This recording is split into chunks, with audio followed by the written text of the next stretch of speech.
पहिले राजे 13वा अध्याय 1 ते 3 वचन. इकडे ना ऍक्च्युली आधीची पार्श्वभूमी तुम्हाला माहित नसेल तर मी थोडक्यात सांगते. त्या काळात कसं होतं की म्हणजे आताही ज्यांच्याकडे राजेशाही आहे त्यांच्याकडे तसंच आहे की राजघराण्यातील लोकच राजे बनत जातात. ओके, समजा राजा आहे मग त्याचा उत्तराधिकारी, त्याचा मुलगा, मग त्याचा मुलगा, मग त्याचा मुलगा, असे ते लोक राजा बनत जातात. ओके, सो ही जी गोष्ट आपण वाचली थोडंसं नीट समजून घ्यायचा प्रयत्न करा, कारण जर हे तुम्हाला समजलं तर तुम्हाला प्रत्येक परिस्थितीत तुमच्या प्रार्थनेच्या वेदीद्वारे तुम्ही समोर जे कमिटमेंट केलं आहे, जो करार केलाय, त्याद्वारे कसं लढायचं आणि कशा गोष्टी मिळवून घ्यायचं हे तुम्हाला समजेल. Praise the Lord, praise the Lord. कारण ज्या वेळेस परमेश्वर करार करतो किंवा कोणीही व्यक्ती ओके कोणासोबत करार करते, दे आर बाउंड. ओके, ते त्या करारामध्ये बांधले जातात. करार ही साधारण गोष्ट नाहीये. ज्या वेळेस हा आपण मेसेज सुरू केला होता त्यावेळेस पण मी हेच एक्झाम्पल दिलं होतं विवाहाचं. Okay, I will repeat it again की ज्या वेळेस एक स्त्री आणि एक पुरुष ओके हे एकमेकांशी लग्न करण्यासाठी तयार होतात आणि ज्या वेळेस ते विवाहाच्या वेदीवर उभे राहतात, दिस इज कॉल्ड मॅरेज ऑल्टर. विवाहाची वेदी आपण म्हणतो. कुठेही जा तुम्ही पहा, लग्न हे नेहमी जिथे लावलं जातं तिथे ती विवाहाची वेदी असते. Okay, praise the Lord. आणि ज्या वेळेस विवाहाच्या वेदीवर समजा कोणी रेव्हरंड, पाळक किंवा कोणी अजून असेल प्रिस्ट येऊन लग्न लावतात किंवा कोणीही लग्न जर लावत असतील तर ते काही रिच्युअल्स, काही विधी, काही समारंभ तिकडे केला जातो. जसं ख्रिस्ती लोकांमध्ये आपण वाऊज घेतो किंवा आपण एकमेकांना वचन देतो, रिंग एक्सचेंज केली जाते, एकमेकांना अंगठ्या घालतात आणि त्याच्यानंतर काय घोषित करतात की हे आता पती पत्नी आहेत असं घोषित केलं जातं. Okay, I declare them now as the mister and Mrs. Okay, किंवा मिसेस अँड मिस्टर जे आहे ते म्हणजे पती आणि पत्नी म्हणून घोषित केलं जातं. या गोष्टी ज्यावेळेस वेदीवर घडतात आणि त्या वेदीवर त्या गोष्टी झाल्यानंतर इमिडिएटली ते लोक करारात येतात. Praise the Lord. ओके, काय होतं ते लोक करारात आल्यावर? आता ही मुलगी तिच्या घरी तयार होऊन गेलीये, नवरा म्हणजे जो मुलगा आहे त्याच्या घरातून आलेला आहे, त्यांनी त्या ठिकाणी जिथे ठरवलं आहे तिकडे कायदेशीररित्या त्यांनी विवाह केला आहे आणि अजून त्यांचा एकमेकांशी काहीही संबंध आलेला नाही, परंतु तो विवाहाचा विधी पूर्ण झाला आहे किंवा ते वेदीवर लग्न त्यांचं झालं आहे. ज्या क्षणी वेदीवर लग्न झालं, विवाहाच्या विधी त्यांनी पूर्ण केल्या, ते पती पत्नी म्हणून घोषित केले जातात. गरज नाहीये की म्हणजे ते ज्या वेळेस एकत्र वेळ घालवतायत किंवा ज्यांचं एकत्र राहतायत किंवा एकत्र त्यांचं रिलेशनशिप होतंय त्यानंतरच ते पती पत्नी आहेत असं घोषित केलं जात नाही. बिकॉज तिकडे दोघांनी सहमती दिलीये. त्या वेदीवर उभं राहून त्यांनी हा करार केलाय की मी तुझी काळजी घेईन, असं करेन, मी तुला माझा पती म्हणून स्वीकारते, मी तुला माझी पत्नी म्हणून स्वीकारतो आणि असं आहे तसं ह्या गोष्टी ते बोललेत. आणि तो शब्द जो त्यांनी दिलाय, जो करार जो केलाय, तो करार गृह्य किंवा गृहीत धरला जातो. आता समजा हे दोघं एकमेकांसोबत राहिले नाही, वेळही घालवला नाही, इकडे आज लग्न झाले आणि उद्या लगेच उठून जे हे म्हणतात आम्हाला एकत्र नाही राहायचंय, आमचं काय फक्त लग्नच तर झालंय, आम्ही दुसरं काहीही केलेलं नाही, तर काही गरज नाहीये, you are not my husband, I am not your wife. Okay, आपल्यामध्ये काही रिलेशन नाही, असं जर म्हटलं ना तर ही गोष्ट सहज तशी होत नाही. कारण भलेही त्यांनी एकमेकांसोबत वेळ घालवला नाहीये पण लिगली त्यांना कायदेशीररित्या त्यांना डिवोर्स किंवा घटस्फोट घेण्याच्या प्रोसेस मधून जावं लागतं. हे झालं भौतिक जगामध्ये आपण ऑन पेपर किंवा एक कायदेशीररित्या वेगळे होण्याची पद्धत. ओके, पण ज्या वेळेस करार केला जातो आत्मिक जीवनामध्ये हा करार खूप खूप जास्त महत्वाचा धरला जातो.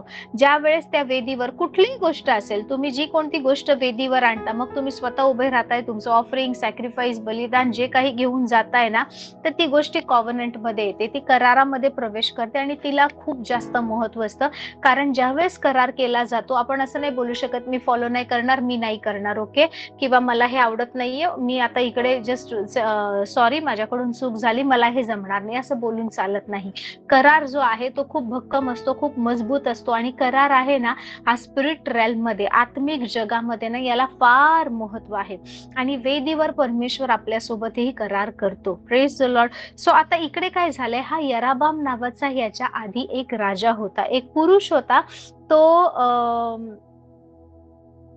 ऍक्च्युली त्यावेळेस इस्रायलमध्ये ना 2 ठिकाणी दोन लोकांमध्ये थोडंसं मीपणा चालू होतं. थोडंसं कोल्ड वॉर म्हणा किंवा ओपनली युद्ध सुद्धा, युद्ध म्हणण्यापेक्षा भांडणं त्यांचे व्हायचे. एक आहे रहबाम, दुसरा आहे यराबाम. नावं थोडी सेम वाटतायत, कन्फ्यूज होऊ नका. तुम्ही जोपर्यंत हे 2-3 वेळा वाचणार नाही तुम्हाला समजणार नाही.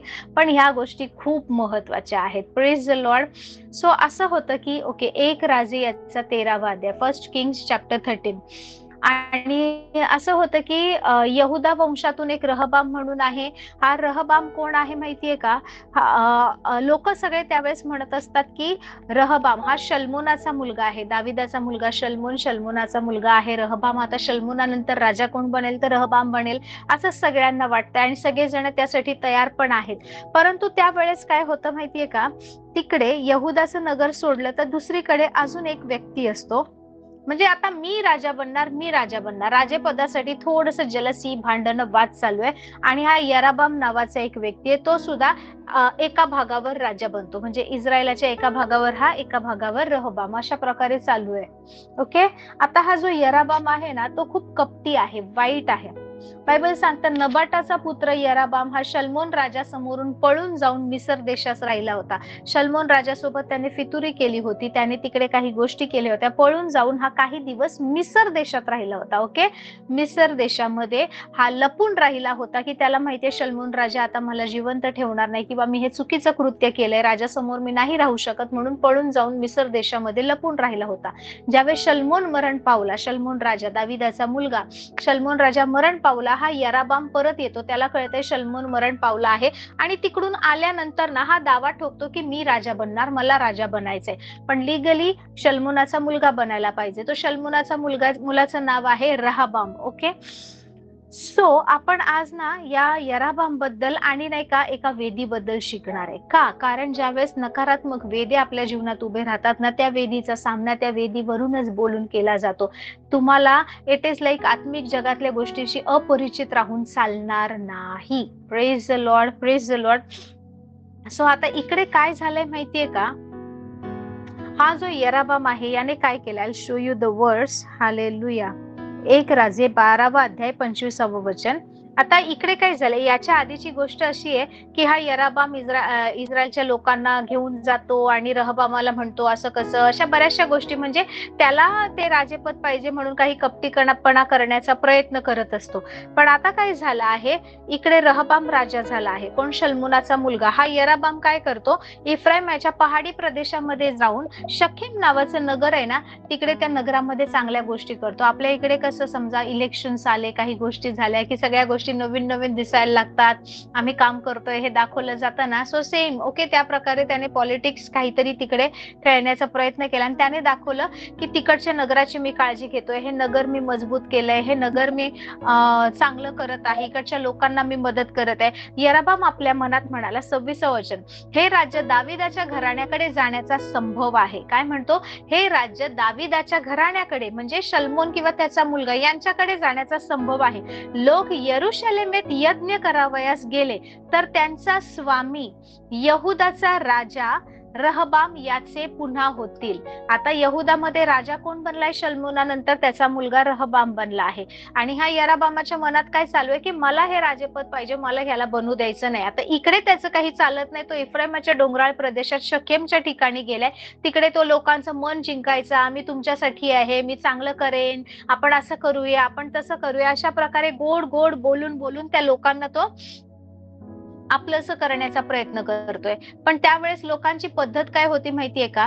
की लोक दरवर्षी किंवा काही असेल तर ते यरूशलेमेमध्ये परमेश्वराच्या मंदिरी जायचे, आपलं अर्पण घेऊन, भेट देण्यासाठी, सगळ्या गोष्टीसाठी. आता त्याला काय वाटतंय की हे राज्य जे आहे हे पण दाविदाकडे जाईल किंवा तो रहबामाकडे जाईल. का?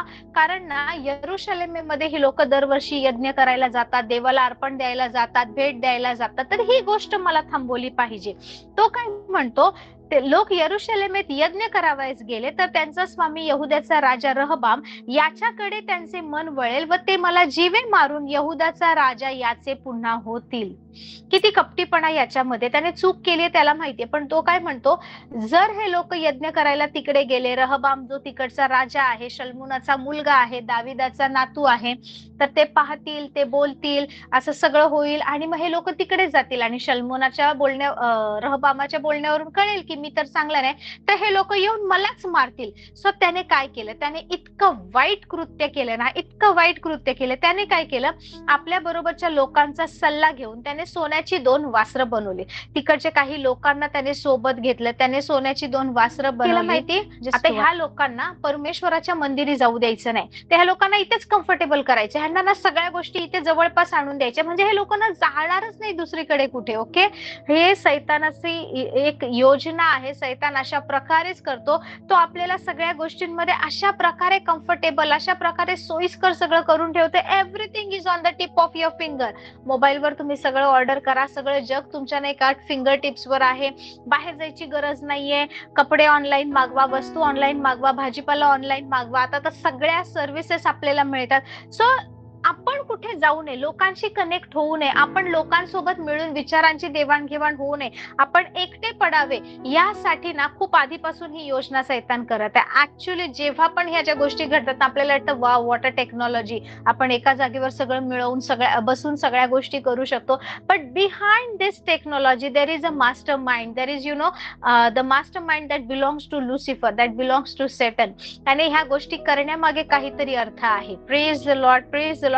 आता ह्याने काय केलं, हे लोकांना जर तिकडे यरुशलेमेत यज्ञ करायला गेले तर ह्यांच्या माझ्याविषयी हे वाईट वागतील, मला जीवे मारून टाकतील, कशाला यरुशलेमेमध्ये देवाच्या मंदिरामध्ये यांना जाऊ द्यायचं.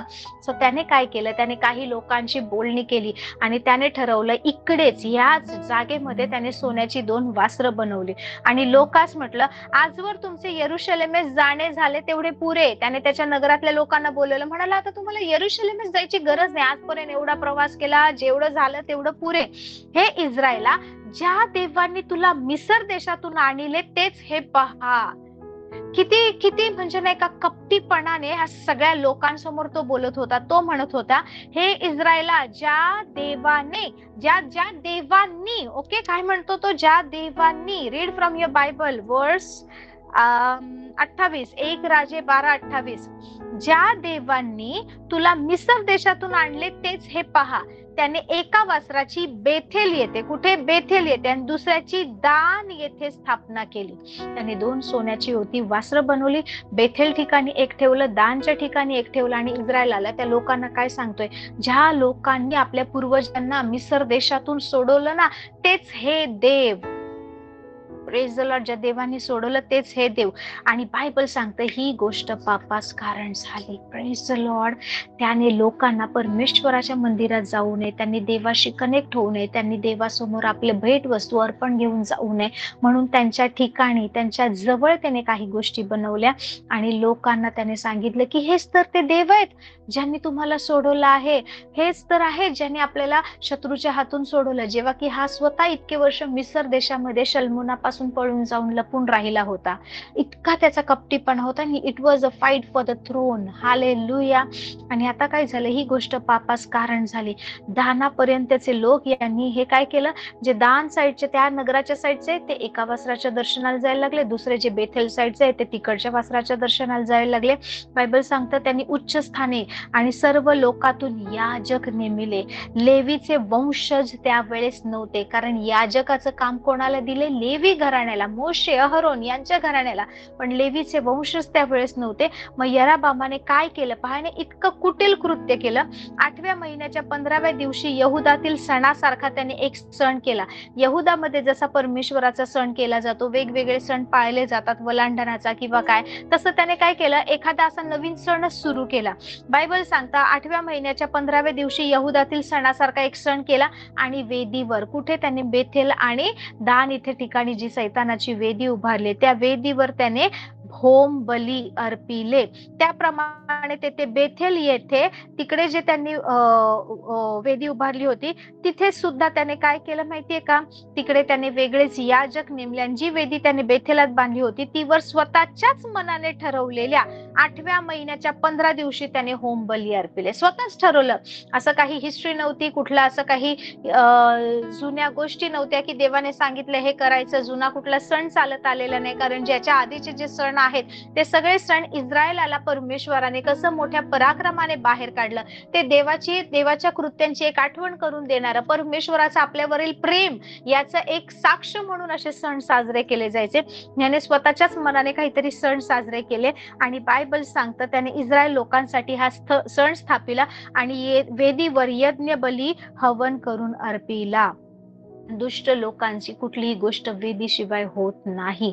वेदीवर यज्ञ बली हवन करून अर्पिल आणि त्याच्यानंतर काय झालं पहा. Praise the Lord, praise the Lord. नंतर आपण वाचलं आता की परमेश्वराच्या आज्ञेवरून देवाचा एक माणूस बेथेल येथे होता. बेथेल येथे आला.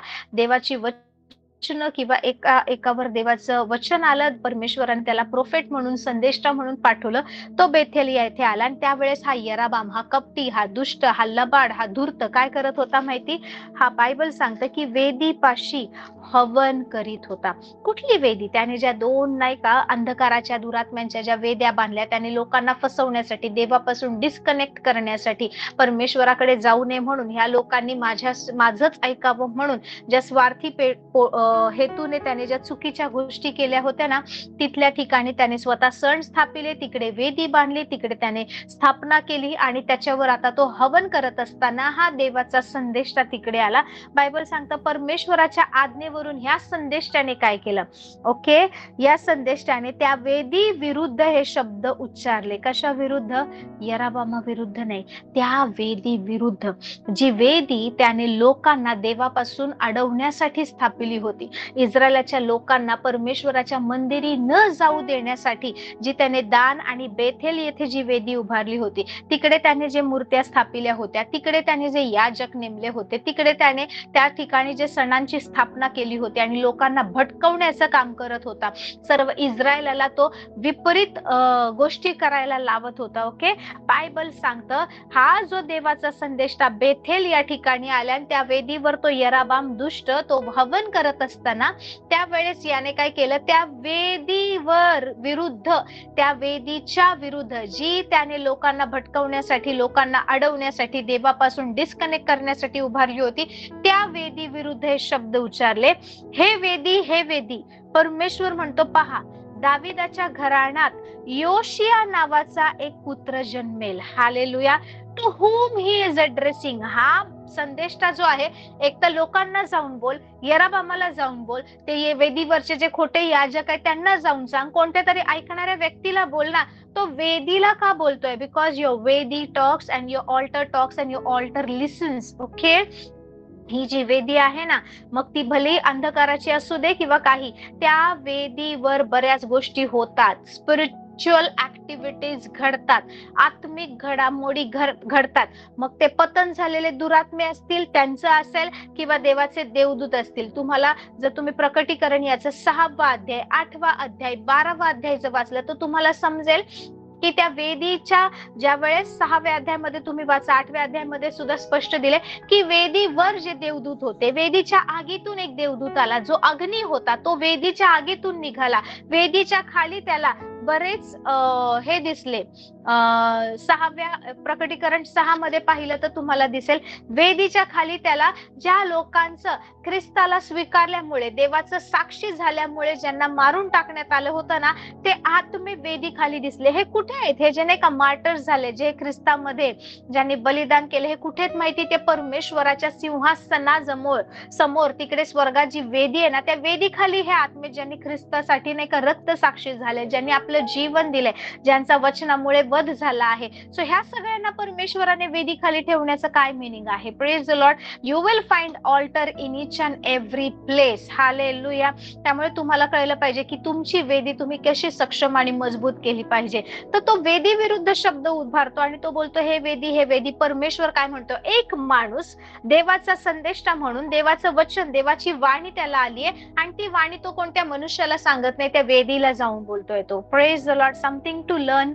हालेलुया. काहीतरी महत्वाची गोष्ट शिकण्यासारखी आहे आणि त्या वेदीवर जाऊन तो प्रोफेसी करतोय, त्या वेदीला जाऊन तो घोषणा करतोय. तो म्हणतोय पहा हे वेदी, वेदी. परमेश्वर काय म्हणतोय? दाविदाच्या घराण्यात योशिया नावाचा एक पुत्र जन्मेल, जे उच्च स्थानांचे याजक तुझ्यावर होम हवन करतात, त्यांचा तो तुझ्यावर यज्ञ करील. हालेलुया. काय होईल? दाविदाच्या घराण्यामध्ये योशिया नावाचा एक पुत्र जन्मेल आणि जे उच्च स्थानांचे, हे तुम्ही अंधकाराच्या सगळ्या वेद्या उभारल्या, त्यावर जे याजक आहेत ना, ते जे होम हवन करतात, त्या सगळ्यांचा तो या तुझ्या वेदीवर यज्ञ करील. मानवांच्या अस्थी तुझ्यावर जाळेल, ज्यांनी परमेश्वराला सोडून चुकीच्या गोष्टी केल्या, ज्यांनी दुरात्म्यांचं सहाय्य घेण्याचा प्रयत्न केला आहे. हालेलुया. काय करेल? मानवांच्या अस्थी तुझ्यावर जाळेल. आणि त्याच दिवशी या संदेशाने खूण दिली, पहा ही वेदी भंग पावेल आणि तिच्यावरील राख उधळली जाईल. आणि बायबल सांगते की हा जो यराबाम होता, त्याने नाही का, तो रागात आला आणि तो म्हणाला ह्या माणसाला पकडा, असं करून तो हात पुढे करतो. त्याच वेळेस ती वेदी तुटते, त्याची वरची राख उधळली जाते आणि हा जो यराबाम आहे ना, त्याचा हात आहे ना, hallelujah. Praise the Lord. Hallelujah. Thank you Jesus. Thank you Lord. त्याच वेळेस त्याचा जो हात आहे ना, तो पूर्णपणे वाळून जातो, पूर्णपणे सुकून जातो. Praise the Lord. तुम्हाला माहितीये, तुमच्या जीवनामध्ये ओके, किंवा कित्येक लोकांच्या जीवनामध्ये ना अशा काही अंधकाराच्या वेद्या आहेत. ओके, आपण ते हालेलुया. सो इकडे भविष्यवाणी झाले की योशिया नावाचा एक मुलगा, एक पुत्र जन्माला येईल, तो ह्या सगळ्या गोष्टी थांबवेल, असं होईल तसं होईल. यराबाम, मग त्याला खूप काही गोष्टी घडतात. याच्यानंतर सुद्धा त्याने इतक्या काही चुकीच्या गोष्टी केल्या. यराबामाच्या वेळेमध्ये असं झालं होतं की मोलख नावाचे एक ठिकाण आणि एक जागा किंवा एक दैवत आहे, किंवा एक आपण बोलू शकतो एक डिमोनिक एंटिटी आहे. त्या मोलखाला खुश करण्यासाठी हे इस्रायल लोक काय करायचे माहिती? स्वतःचे मुलं मुली यांना जिवंत त्या मूर्ती समोर आगीमध्ये जाळायचे, जिवंत. अशा बऱ्याचशा गोष्टी त्यावेळेस घडत होत्या. मोलख याचं जर तुम्हाला, it was a demon, it is a demon, एक दुरात्मा आहे. आणि लोकांना असं वाटतं की आपण त्याला खुश केलं, त्याला पाहिजे ते दिलं ना, मग आपली भरभराट होईल, उन्नती होईल. आणि लोक इतक्या वाईट थराला पोचले होते. हालेलुया. त्याच्या समोर सतत अग्नी जळत असतो, त्या अग्नीमध्ये जिवंत मुलांना टाकलं जातं. You know, the same spirit is working today under the name of abortion. तोच दुरात्मा आजही अबॉर्शन या नावाखाली काम करत आहे. Praise the Lord. प्रत्येक गोष्ट नाशीच येत नाही. That has a spiritual meaning. सैतान जर तुम्हाला एखादी गोष्ट असं सहजपणे मिळवून देते जी देवाच्या वचनाच्या विरोधात आहे, ते he is not loving you. त्याला आपली काळजी नाहीये. त्याला माहिती आहे की आपल्याला कुठे कसं फसवायचं. Praise the Lord. Praise the Lord. So इकडे ह्या लोकांना त्याने डिस्कनेक्ट केलं परमेश्वराच्या मंदिरात यरुशलेमेस जाण्यापासून, आणि इकडे त्यांना नादाला लावलं चुकीच्या गोष्टींच्या. आणि आता आपण आपलं बायबल उघडूया. हालेलुया. 2 राजे याचा 22वा अध्याय. 2 किंग्स, 2 किंग्स चॅप्टर 22, याचं पहिलं आणि दुसरं वचन. आमेन, आमेन. बरं, तुम्हाला माहितीये, हे आपण जे वाचलं त्याच्यानंतर बऱ्याच वर्षांनंतर आहाब राजा होऊन गेला, एलियाचा काळ होऊन गेला, अलिशा होऊन गेला, आणि त्याच्यानंतर बऱ्याच वर्षांनंतर योशिया नावाचा एक मुलगा जन्माला येतो. बरं, योशियाचा वडील जो असतो ना, आमोन, तो सुद्धा ना वाईट कृत्य करत असतो. त्याच्या आधीचे सगळे लोक ना देवाच्या दृष्टीने जे वाईट, सगळे चुकीचे कुकर्म करण्यामध्ये फेमस झालेली लोक होते, आणि त्यांनी देवाचे मार्ग सोडून अन्य चुकीच्या गोष्टींच्या मागे ते लागले होते. पण जशी भविष्यवाणी झाली होती, त्या काळामध्ये एक देवाचा सेवक आला आणि त्या वेदीला उच्चारून तो म्हणाला होता, जी वेदी लोकांना देवापासून दूर करत होती, ज्या वेदीने लोकांना चुकीच्या गोष्टींमध्ये गुंतवून ठेवलं होतं, त्या वेदीच्या विरोधात भविष्य भविष्यवाणी केली होती की परमेश्वर काय म्हणतो तो ऐक, की दाविदाच्या घराण्यात एक पुत्र जन्मेल, योशिया नावाचा, नावही सांगितलं होतं. हालेलुया. त्याचा इथे जन्म झालाय. Praise the Lord. हा जेव्हा राज्य करू लागला नाही, he was 8 years old. Hallelujah. हा केवळ 8 वर्षाचा होता. विचार करा, माझी मोठी मुलगी आज 10 वर्षाची आहे.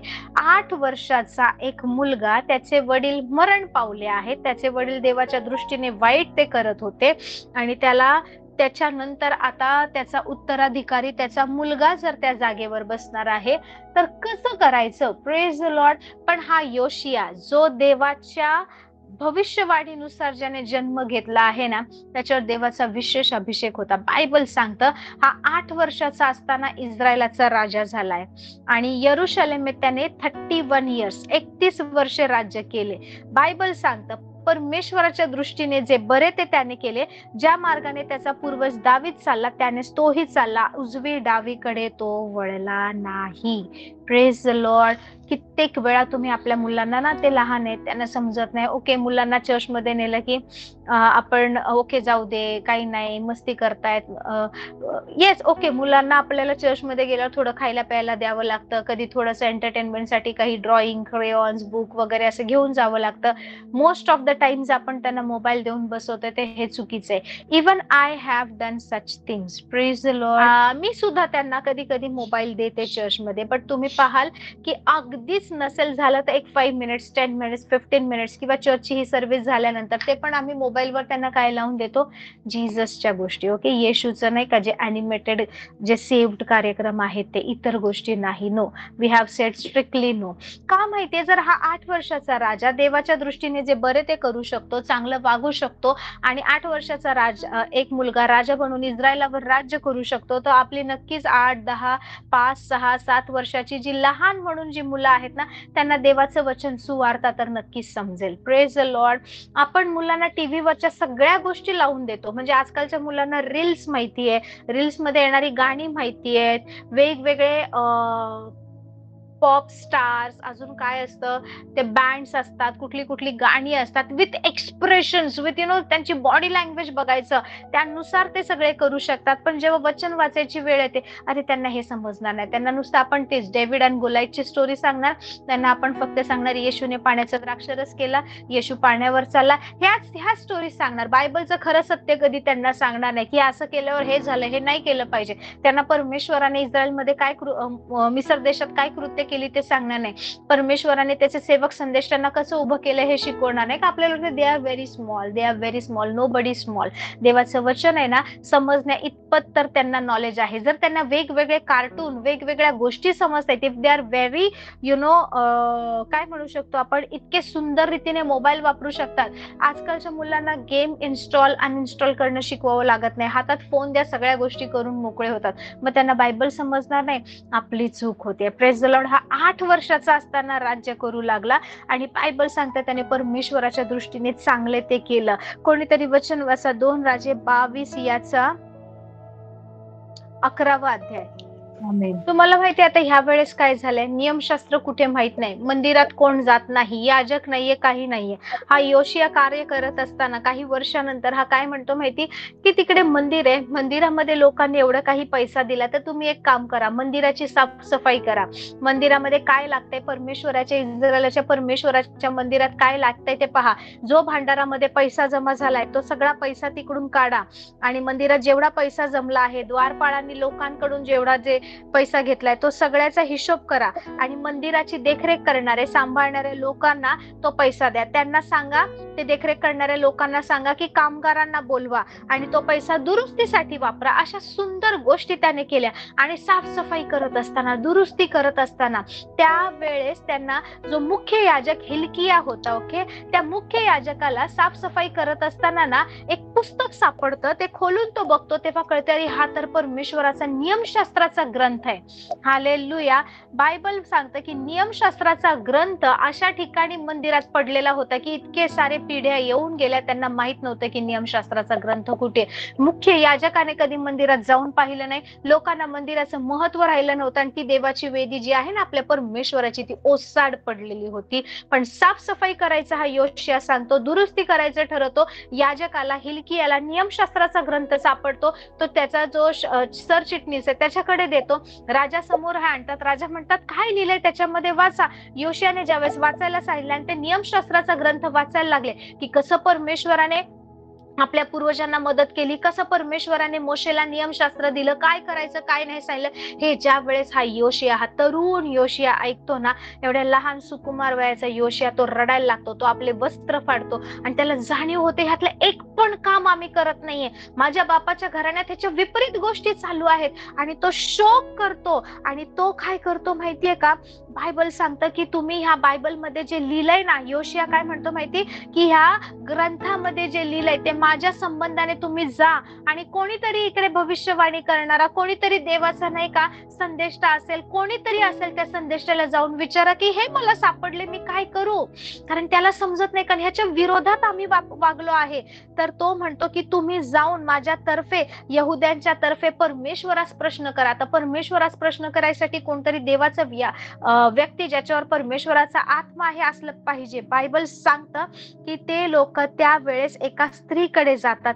Praise the Lord. तिचं नाव आहे हुल्दा संदेष्टी. हालेलुया. त्या काळामध्ये एक स्त्री होती, she was a married woman. Bible सांगतं ते हुल्दा संदेष्टीकडे गेले, तिच्याशी त्यांनी भाषण केले. ती शल्लूम बिन तिकवा बिन हरहस नावाचा जामदार याची स्त्री असून ती त्यावेळी यरुशलेमेच्या दुसऱ्या पेठेत राहत होती. ती स्त्री होती, ती या सगळ्या गोष्टी होताना पाहत होती. ती बघत होती की मंदिर ओसाड पडलंय, तिकडे कोणी जात नाही, काही नाहीये. शी वॉज अ मॅरिड वुमन. तिच्या पतीचं सुद्धा नाव दिलं. यरुशलेमेच्या एका दुसऱ्या भागात, दुसऱ्या पेठेत ती राहत होती. पण ती देवासोबत तिचं चांगलं रिलेशनशिप होतं, देवाचा आत्मा तिच्यावर होता, तिला वचन देवाची कळायची, तिच्याकडे वाणी यायची. आणि तिला जाऊन हे विचारतात की आम्हाला हा ग्रंथ सापडलाय, आम्हाला योशिया राजाने पाठवलंय, आता आम्ही काय केलं पाहिजे सांग. त्यावेळेस ती म्हणते ह्याच्यामध्ये जे लिहिलं आहे, परमेश्वर जे म्हणाले की जर तुम्ही माझी वचन नाही पाहिली तर ह्या पिढ्या तुमच्यावर येणार, ह्या पिढ्या तर येणारच येणार, जे परमेश्वराने नियमशास्त्र सांगले तसं घडणारच घडणार, ती सांगते. आणि हे सगळं ऐकल्यानंतर ना सगळे लोक चिंतातूर होतात, कारण आज कित्येक वर्ष आम्ही या चुकीच्या गोष्टी करत आहे. Praise the Lord. आणि योशियाला हे खूप वाईट वाटतं की देवाच्या विरोधात आम्ही असं वागलं. पण त्याच्या पुढे ती संदेष्टी काय म्हणते, पण योशिया, तुझ्या पूर्ण घराण्यामध्ये तू ज्यावेळेस हे वचन ऐकली, तू देवासमोर नम्र झालास, तू तुझी चूक स्वीकारली, तू देवाशी चांगलं वागण्याचं ठरवलं, म्हणून परमेश्वर तुझ्या राज्याला, तुझ्या दिवसांमध्ये शांती देईल. So even if you are not a believer, even if you don't belong to the family जी बिलीव्हर आहे, विश्वासू आहे, किंवा तुम्ही कदाचित घेरलेले आहात अशा वेगवेगळ्या गोष्टींनी, समस्यांनी, अडचणींनी, काही फरक पडत नाही. जर एक व्यक्ती स्वतःचं अंतःकरण परमेश्वरासाठी चांगलं करते ना, that one person is sufficient to change the whole nation. Hallelujah. याने त्याचं मन नम्र केलं ना, म्हणून प्रभू म्हणाला की केवळ योशिया तू माझ्या समोर नम्र झालास म्हणून तुझ्या राज्यामध्ये स्थिरता असेल. जोपर्यंत तू जिवंत आहे तोपर्यंत शांती असेल आणि यातली एकही गोष्ट तुझ्यावर येणार नाही, तुझ्या लोकांवर येणार नाही. आणि त्यापुढे योशिया काय करतो माहिती, 23वा अध्याय वाचा, मी तुम्हाला सांगते, उद्या वेळ काढा आणि हा अध्याय वाचा. योशिया काय करतो माहिती, त्यानुसार तो सगळ्या गोष्टी करतो, वचनानुसार. जे यराबामाने वेद्या बांधले होत्या, बेथेल इथे, दान इथे, जे त्याने याजक नेमले होते, जे काही त्याने, बायबल सांगतात त्यावेळेस नक्षत्र गण, आकाश, हे ते, ह्या सगळ्यांचे नाही का विधी, वेगवेगळ्या गोष्टी केल्या जायचे, उच्च स्थाने त्यांनी बांधली होती अन्य दैवतांसाठी आणि सैतानासाठी. आणि अमंगळ कृत्य, करणी, विचक्राफ्ट, ब्लॅक मॅजिक, अशी घाणेरडी कृत्य त्यावेळेस करत होते. आणि ह्या सगळ्या गोष्टी त्याने थांबवल्या. त्याचं पूर्ण जेवढे वर्ष राज्य केले ना, एक नगरातून दुसऱ्या नगरात, दुसऱ्या नगरातून तिसऱ्या नगरात तो उच्च स्थान मोडायचा, देवाची आराधना करायला लावायचा. त्याचं हे वचन मला खूप सुंदर वाटतं. पहा, 2 राजे 23:3. आमेन. Praise the Lord. या योशियाने काय केलं माहिती, ज्यावेळेस त्याला कळलं की काय आहे, नियमशास्त्राचा ग्रंथ सापडला, बायबल सांगतं त्याने काय केलं, त्याने खांबापुढे किंवा पीठावर उभं राहून परमेश्वरासमोर असा करार केला की मी परमेश्वराचे अनुसरण करीन, त्याच्या आज्ञा, निर्बंध, नियम, विधी जीवे भावे पाळीन आणि ग्रंथात लिहिलेली सर्व वचने पाळीन, तेव्हा सर्व लोकांनी हा करार मान्य केला. हा 8 वर्षाचा असताना राजा झालाय. विचार करा, त्याचे शत्रू असणार आहे. शल्मोनाचा मुलगा रहबाम राजा झाला तेव्हा यराबाम त्याला त्रास द्यायला होता. हा 8 वर्षाचा मुलगा राजा बनतोय. काही वर्षानंतर त्याला नियमशास्त्राचा ग्रंथ सापडतोय आणि तो म्हणतो मी ह्याच गोष्टी करणार, देवालाच अनुसरून चालणार. तर त्याचे शत्रू नसतील, त्याच्या राज्यातली लोक, वयस्कर, अनुभवी, वडीलधारी माणसं त्याला नावं ठेवत नसतील. त्या उच्च स्थानांवर अर्पण्यासाठी जे खोटे याजक होते ते लोक त्याच्या विरोधात वागले नसतील, पण त्याने देवासमोर करार केला. बायबल सांगतं त्याने मंदिराची दुरुस्ती केली. मंदिरावर त्याने खरे याजक नेमले. लेवीच्या घराण्यातून त्याने माणसं बोलवली, याजक नेमले आणि ज्या गोष्टी सांगितल्या त्या गोष्टी त्याने करायला सुरुवात केली. त्याने देवासमोर करार केला की जे काही या वचनामध्ये सांगितले ते मी करणार. मी नाही घाबरणार की हे लोक मला राजा म्हणून स्वीकारतील की नाही, हे लोक माझ्या विरोधात वागतील का. ही भविष्यवाणी बरेच वर्षापूर्वी हालेलुया त्याच यराबामाच्या समोर एका देवाच्या सेवकाद्वारे त्या वेदीवर झाली होती. Praise the Lord. त्या वेदीवर झाली होती. हालेलुया. आणि या योशियाने जन्म घेतलाय. देवाच्या नुसार जे योग्य ते त्याने केलंय. तुम्हाला माहितीये, म्हणजे मी आता तुम्हाला उदाहरण दिलं होतं. Praise the Lord. Hallelujah. Thank you Jesus. Hallelujah. Bible सांगतं 23:10 पहा, 2 राजे 23:10. नंतर कोणी आपला पुत्र अथवा कन्या यांचा अग्नीत होम करून त्यास मोलखास अर्पू नये म्हणून हिन्नोम पुत्राच्या खोऱ्यातील तोफेत त्याने ती जागा सुद्धा भ्रष्ट करून त्याने पूर्णपणे नष्ट केली. हालेलुया. योशियाने सगळ्या चुकीच्या गोष्टी बंद केल्या, सगळ्या चुकीच्या गोष्टी. बायबल सांगतं ज्या अंगणात वेद्या होत्या, योशियाच्या काळात, यराबामाच्या काळात काय झालं होतं माहिती, प्रत्येक झाडाखाली, प्रत्येक रस्त्यावर, प्रत्येक चौकामध्ये, प्रत्येक डोंगरावर, प्रत्येक घराच्या बाहेर, सगळीकडे त्यांनी नाही का अंधकाराच्या वेद्या लोकांनी बांधल्या होत्या आणि त्या नादाला ते लागले होते. आणि देवाची वाणी, देवाचा आवाज, देवाचं स्वास्थ्य, परमेश्वराचा आरोग्य, परमेश्वराची शांती नगरात कोणाकडे नव्हती. हा एक राजा, ह्याने देवासोबत करार केला, त्याला देवाची वचनं समजली, त्याला कळते काय केलं पाहिजे आणि त्यानुसार त्याने काम करायला सुरुवात केली. हालेलुया. विचार करू नका की काय घडतंय, कसं घडतंय, कोण माझ्या सोबत आहे नाही ह्याने फरक पडत नाही. तुम्ही कोणाच्या सोबत चालायचं ठरवताय ह्याने फरक पडतोय. जिवंत परमेश्वराच्या सोबत की हे जगाला चालवणाऱ्या ह्या अंधकाराच्या जगाचा जो अधिपती आहे त्याचा ऐकून चालणार. जग जे सांगताय 1 2 3 4 ह्या गोष्टी पूर्ण करा ते तुमचं नाही का चांगलं होईल, तुम्ही या जगामध्ये सुखाने जगाल, ते करायचंय का माझा परमेश्वर जे बोललाय ते आज्ञा, विधी, नियम मला पाळायचे. ज्या वेळेस तुम्ही देवाच्या सोबत उभे राहता, तुम्ही आणि परमेश्वर इज अ मेजॉरिटी. हालेलुया. दावीद राजा म्हणाला की सर्व जग खोटं ठरो आणि माझा परमेश्वर खरा ठरो. ठरो बोलायची गरजच नाही, कारण आपला परमेश्वरच खरा परमेश्वर आहे. तुम्हाला माहितीये, ती अंधकाराच्या वेदीला उत्तर देण्यासाठी त्या वेदीशी बोलावं लागलं होतं, त्या वेदीला कम्युनिकेट करावं लागलं होतं. नवीन करारात परमेश्वर म्हणतो की हा जो डोंगर तुमच्या समोर आहे ना, त्या डोंगराला उपटला जा आणि समुद्रात पडला जा, तर तसे तुमच्या शब्दाप्रमाणे घडून येईल. डोंगरापुढे, त्या गोष्टींपुढे रडायला, प्रार्थना करायला, गिडगिडायला प्रभूने सांगितले नाही. Lord has asked to command, go boldly. कित्येक लोकांच्या बाबतीत असं झालं की त्यांना माहिती आहे त्यांच्या विरोधात काही अंधकाराच्या गोष्टी केल्या जातात, चुकीच्या गोष्टी केल्या जातात. Why you are walking in fear. तुम्ही भीतीमध्ये घाबरलं पाहिजे का? किंवा जे विचक्राफ्ट करणारे जे तुमच्या विरोधात येतात त्यांनी घाबरलं पाहिजे की यांचा तर जिवंत परमेश्वर आहे. पलिष्ठी लोक यांनी इस्रायलाच्या छावणीमध्ये देवाच्या कराराचा कोष, तो जो चालती फिरती वेदी आहे, ज्यावेळेस ती घेऊन आले ते लोक घाबरले. जे जिंकत होते ते शत्रू घाबरले आणि म्हणाले की देवाचा कोष ना इस्रायलाच्या छावणीत आलाय, देवच इस्रायलाच्या छावणीत आलाय. अशी भीती आपल्या परमेश्वराबद्दल आणि देवाच्या लोकांबद्दल शत्रूला नेहमी असते. पण शत्रू दाखवतो, ही शोज की ओके काही फरक पडत नाही, we are not afraid of anything. आणि त्याच्या त्या दिसण्यावर लोक जातात आणि लोकांना वाटतं की माझी प्रार्थना काम करते की नाही, माझ्या प्रार्थनेचं उत्तर मिळते की नाही, मला तर काहीच फील होत नाही, मला तर जाणीवच होत नाही. आज तर मी गेलोय माझ्या वेदीजवळ, आज तर मी प्रार्थना केली, मी देवासोबत वेळ घालवलाय, पण मला काहीच वेगळं वाटत नाही, मी जसं जाताना होतो तसंच येताना. It is not what you feel, it is what you are doing in the presence of the Lord. तुम्ही कोणासोबत चालायचंय हे तुम्हाला ठरवायचंय. जगाचा हात धरून, जगाच्या विचारसरणीने जे सैतानाने ह्या जगाला बांधून ठेवले त्यानुसार चालायचंय. If you want to accept the culture of this world, yes you can go to this way. But if you don't want to accept the culture of this world, I'm telling you, there is only one way where you can stand and be successful, and that is the word of God. Hallelujah. Praise the Lord. Praise the Lord. तुमच्या प्रार्थनेच्या जीवनाला महत्व द्या. जे कोणते शब्द तुमच्या विरोधात बोलले जातात, नकारात्मक म्हणा, अंधकाराचे म्हणा, वाईट गोष्टीचे म्हणा, मृत्यूचे म्हणा, आजारपणाचे म्हणा, कपटीपणाचे, शिव्या, श्राप, या सगळ्या गोष्टी ज्या आहेत ना, या सगळ्या गोष्टी एका वाईट हेतूने तुमच्या विरोधात केल्या जात आहेत. तुम्ही देवाच्या वचनाशिवाय त्याचा सामना करू शकत नाही. खूप लोकांना सैतानाने असं नाही का, हे ओके मी कोणाचं वाईट केलं नाही, माझं काही वाईट होणार नाही, असं नाहीये. कोणाचं वाईट जरी तुम्ही नाही केलं ना, तरी शत्रू हा चोर आलाय, तो चोरी, घात आणि नाश करण्यासाठी आलाय. हालेलुया. त्याचा एकच हेतू आहे की तुम्हाला परमेश्वरासोबत जुळू द्यायचं नाही, तुम्हाला वाईटामध्ये ठेवायचं, तुम्हाला त्रास द्यायचा, तुम्हाला छळायचं आणि तुम्हाला पटवून द्यायचं की तुमचा देव काही कामच करत नाहीये, तुमच्या प्रार्थनेचं उत्तरच मिळत नाहीये. मला तुम्हाला सांगू द्या, तुम्ही जर तुमच्या फॅमिलीसाठी उभे राहताय, लढताय, प्रार्थना करताय, then it is a great blessing.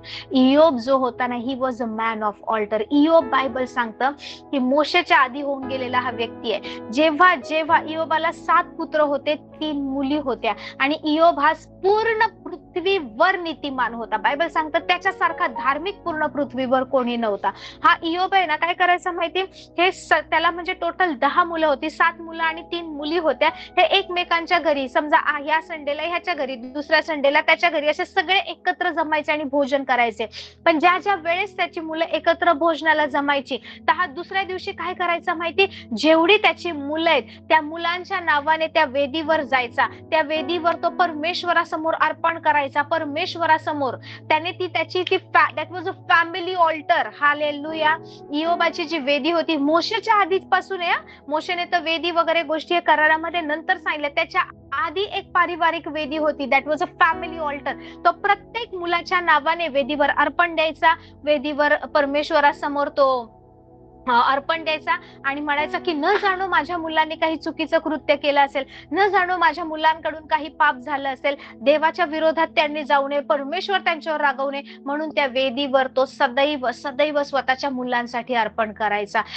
इयोब हा पूर्ण पृथ्वीवर नीतिमान, धार्मिक, श्रीमंत, आशीर्वादित आणि चांगला, सात्विक आणि सरळ मनुष्य होता, ज्याची साक्ष स्वतः परमेश्वर देतो. तो सुद्धा आपल्या मुलांसाठी देवाजवळ मध्यस्थी करताना वेदीशिवाय करत नव्हता. हालेलुया.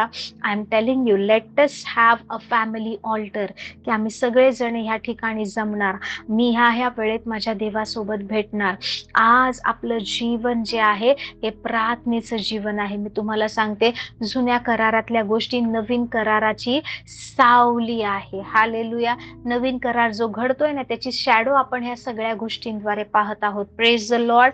जे कोणते नकारात्मक वेद्या, ज्या कोणत्या चुकीच्या अंधकाराच्या वेद्या, जे मृत्यूचे शब्द, जे नाशाचे शब्द, जे विध्वंसाचे शब्द तुमच्या विरोधात बोलले असतील, अशा सगळ्या अंधकाराच्या शब्दांचा, त्या सगळ्या वेद्यांचा नाश होऊ दे आणि केवळ देवाचं वचन तुमच्या जीवनामध्ये खरं ठरू दे, प्रभू येशू ख्रिस्ताच्या नावाने.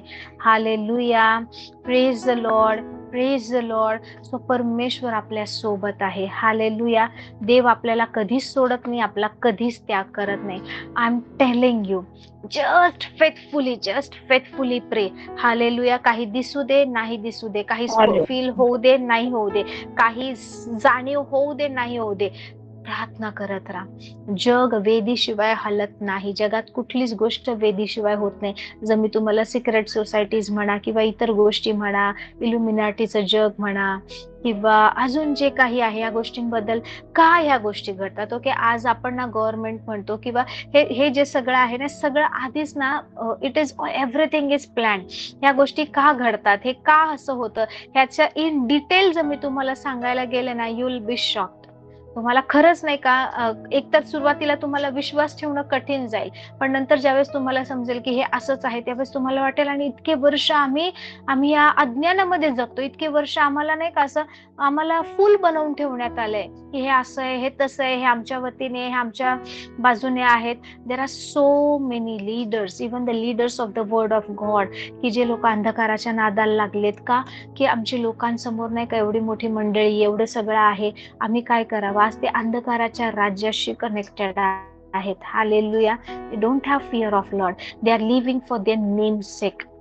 नावासाठी, स्वतःच्या नावासाठी, स्वतःच्या प्रतिष्ठेसाठी जगत आहेत. आपण जिवंत परमेश्वराची मुलं आहोत. बायबल सांगतं राज्य, सामर्थ्य, गौरव युगानयुग त्याचा आहे. कुठली अंधकाराची वेदी, कुठली पिढ्यांपासून चालत येणारी वेदी, कुठलंच नकारात्मक गोष्ट माझ्या मुलांच्या जीवनात काम करू शकत नाही. माझ्या मुलांचे आशीर्वाद चोरी करू शकत नाही. माझ्या संसारात ढवळाढवळ करू शकत नाही. माझ्या बिझनेसमध्ये मला अडवू शकत नाही, येशूच्या नावाने. हालेलुया. आणि ह्याचा सामना कसा करणार? ज्यावेळेस मी रोज माझ्या वेदीवर परमेश्वराशी कम्युनिकेट करणार. Hallelujah. I am telling you, मी कदाचित 1-1.5 महिना झाला हा विषय घेते. व्हेरी सून, लाईक याच्या पुढे आपण आता जाणार आहे. पण ही गोष्ट करायला लागा, ही गोष्ट करायला लागा. असंच दारूचे व्यसन जाणार नाही. असंच नाही का आजारातून ती लोक बाहेर पडणार. येशू ख्रिस्ताने सगळं पूर्ण केलंय. पण येशू ख्रिस्ताने ज्या वेदीवर पूर्ण केलंय त्या वेदीवर जाण्यासाठी आपल्याला सक्षम राहायचंय. आपल्याला परमेश्वराने राजे आणि याजक असं केलंय. हालेलुया. सो तुम्ही जर याजक आहात तर तुमचा वेदीशी संबंध आहे. हालेलुया. कारण याजकाचं काम आहे देवाच्या वेदीवर सतत सतत सतत तिकडे हजर राहणं आणि तो अग्नी तेवत ठेवणं. Hallelujah. Praise the Lord, praise the Lord. A priest cannot be, he cannot serve without the altar, because altar has to be there where the priest will get connected to the heavenlies. Hallelujah. Praise the Lord.